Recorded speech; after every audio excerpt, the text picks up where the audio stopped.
Federal Hall.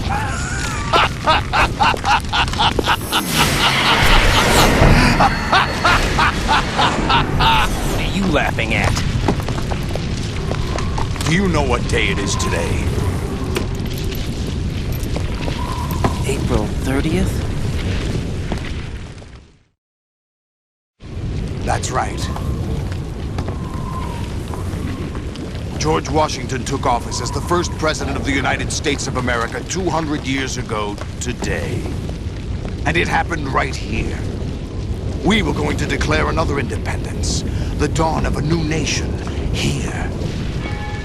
The end of the Patriots' secret rule, liberation of this country. This was where it was supposed to begin. This is where freedom could have been born.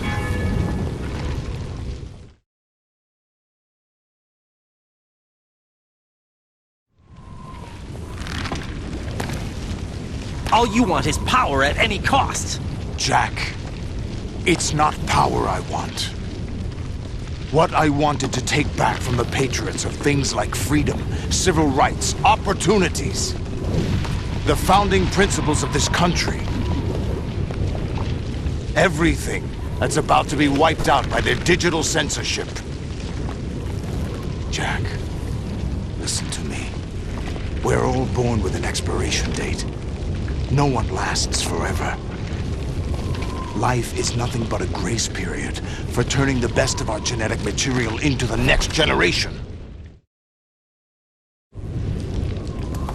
The data of life is transferred from parent to child. That's how it works. But we have no heirs, no legacy. We brothers are called les enfants terribles. Cloned from our father, with the ability to reproduce conveniently engineered out. What is our legacy if we cannot pass the torch? Proof of our existence, a mark of some sort. When the torch is passed on from parent to child, it extends beyond DNA. Information is imparted as well.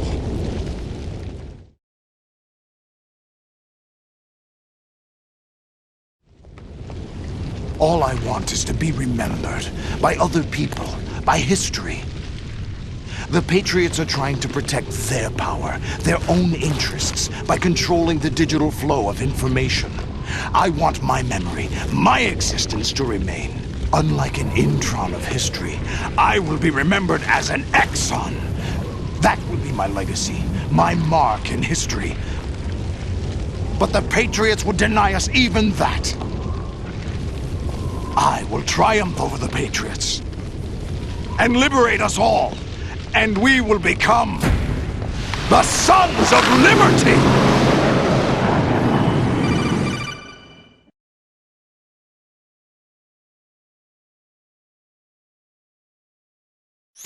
Raiden, are you receiving? We're still here. How's that possible? The AI was destroyed. Only GW. Who are you?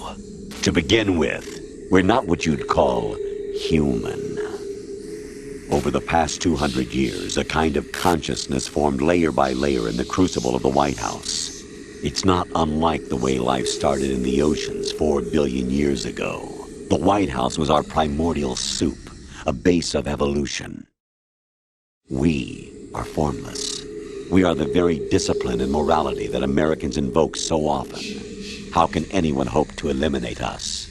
As long as this nation exists, so will we. Cut the crap!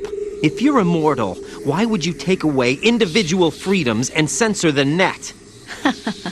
Jack, don't be silly. Don't you know that our plans have your interests, not ours, in mind? What? Jack, listen carefully, like a good boy. The mapping of the human genome was completed early this century. As a result, the evolutionary log of the human race lay open to us.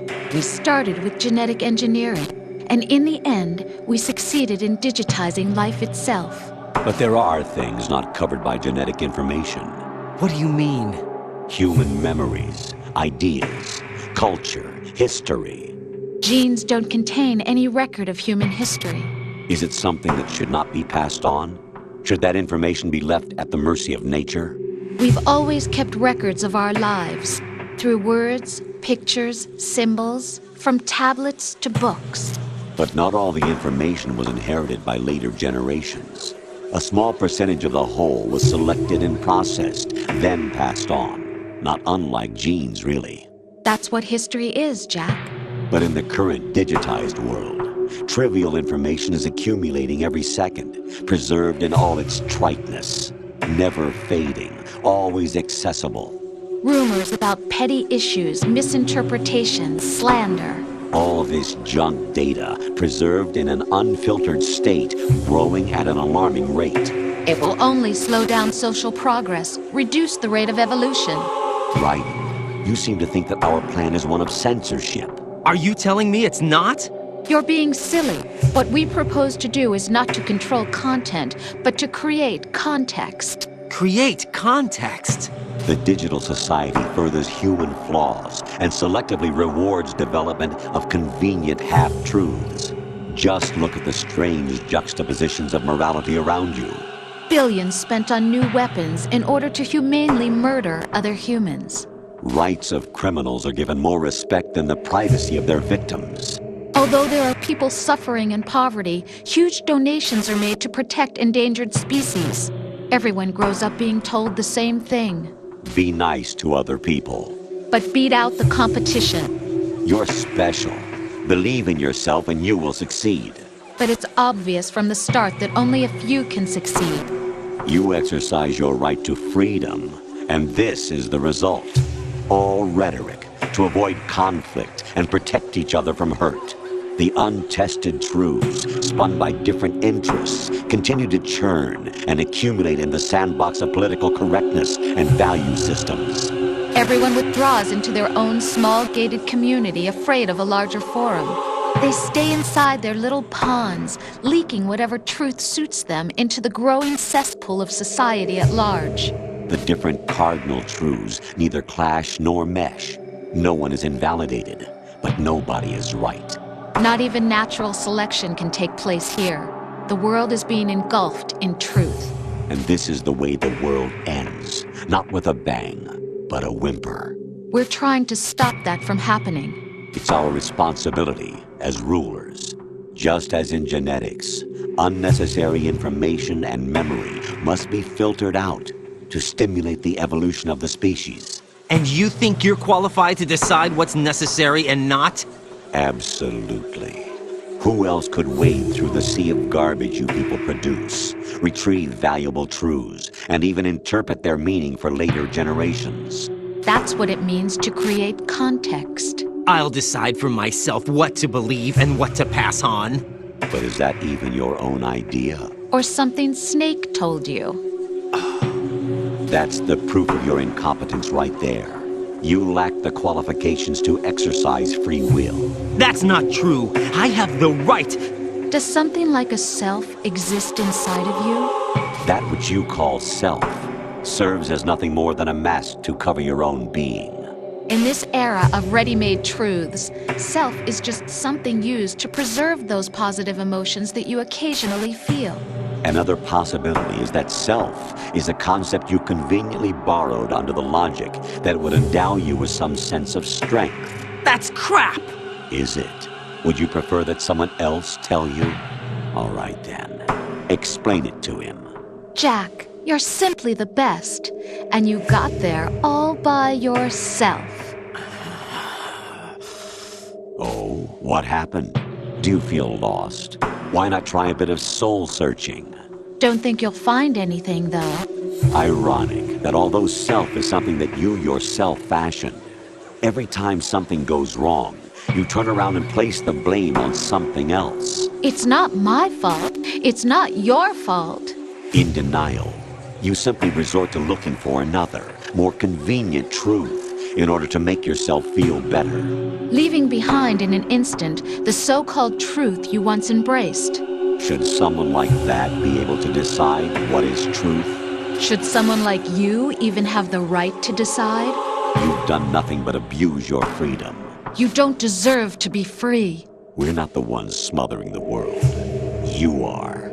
The individual is supposed to be weak, but far from powerless. A single person has the potential to ruin the world. And the age of digitized communication has given even more power to the individual. Too much power for an immature species.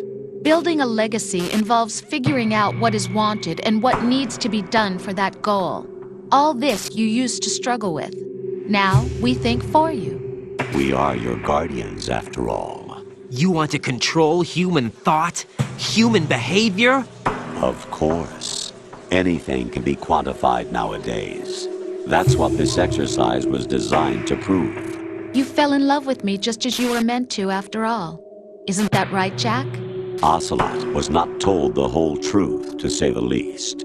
We rule an entire nation. Of what interest would a single soldier, no matter how able, be to us? The S3 plan does not stand for solid snake simulation. What it does stand for is selection for societal sanity.